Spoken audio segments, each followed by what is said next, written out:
Lifetime only a 125 hitter off Justin Verlander.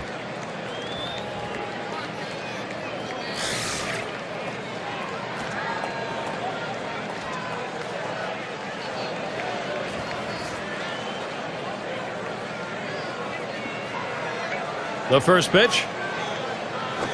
And the pitch taken for a strike by Borges. Well, against this guy in this situation, Gary, you've got to go with the changeup.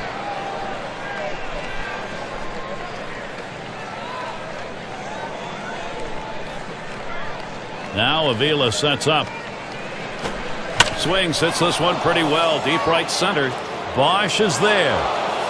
The dive, and he's got it. What a catch. Had to lay himself out, but he comes away with it. Well, the key isn't the catch at the end. The key is first step. He got a great jump on it, and that's what allowed him to run it down.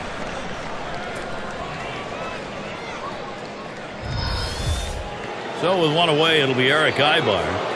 Flew out last time.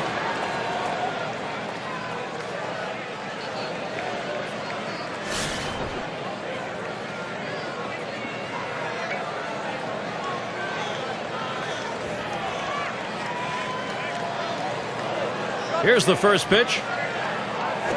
And Verlander has him 0-1 with that called strike.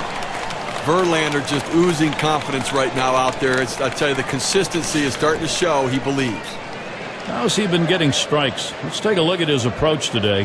Well, what stands out is when he's been most successful is when he's hitting the inside and outside corners of the plate. He's keeping the ball out of the middle, and that's where you have success in this league. That's exactly it. Keep the ball out of the center of the plate, make it difficult for the hitter to center the ball on the bat.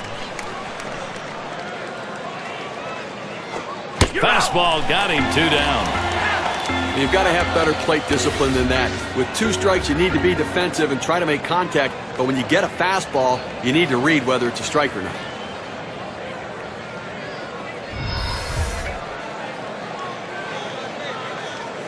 Two outs in the box.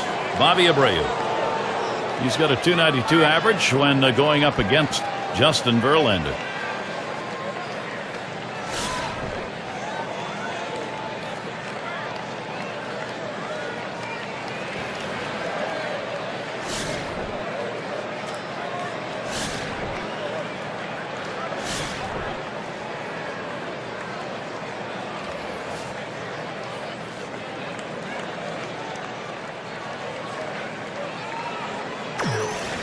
Here's the delivery. Outside as Abreu takes it for a ball.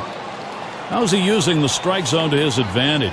Here's a quick look at how he's been mixing locations. One look at inside edge, and you can see, compared to what he normally does, he's missed more than his fair share trying to go outside. He's leaving too many pitches up where the hitter can see the ball well or it's out of the zone. He needs to target the bottom half of the zone much more frequently.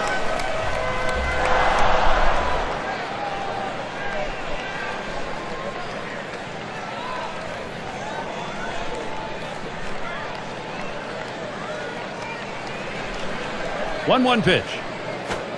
1-1 pitch is a circle change. That hits the target. 1-2. Well, a change up right there hit a good spot. You want to keep that down in the zone so even if they swing at it, it stays in the ballpark.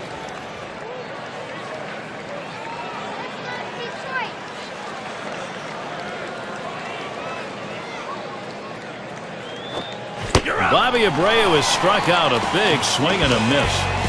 And nothing across here in this half of the inning.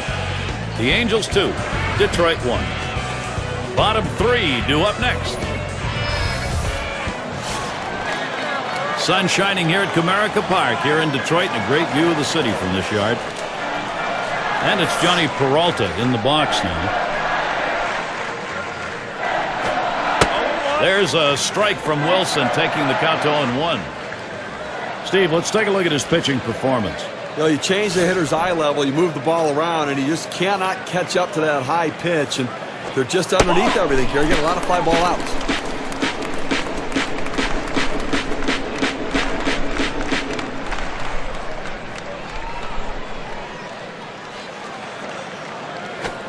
Ooh, tough to lay off there, but it's 2-1.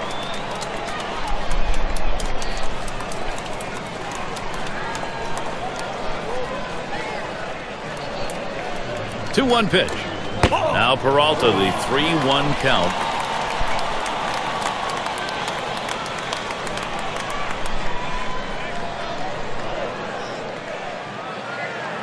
He deals. That misses ball 4. The potential tying run on base. Good discipline by the hitter to lay off the high pitch and take his base. That'll bring Delman Young up.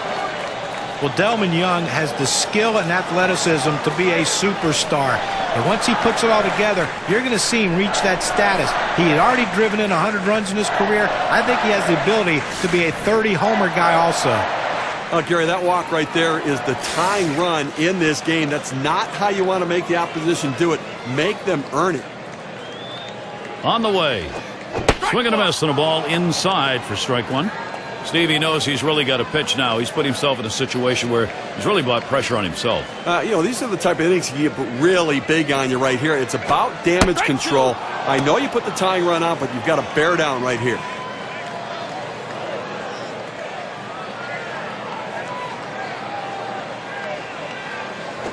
And that's high, 1-2. Now, let's take a moment to see how this pitcher has been mixing up his pitches. John, Steve, what do you think about how he's done? Pretty impressive stuff, the way he's been pounding this strike zone. It's an indication of the performance we're seeing from him. You don't have success without good use of mixing location. John, I agree. I think that he's kept hitters off balance. Every once in a while, I don't like the pitch selection, but he's executed that pitch even when it was the wrong one. That's a pretty fast pitch right there, and hard to get that much break on it.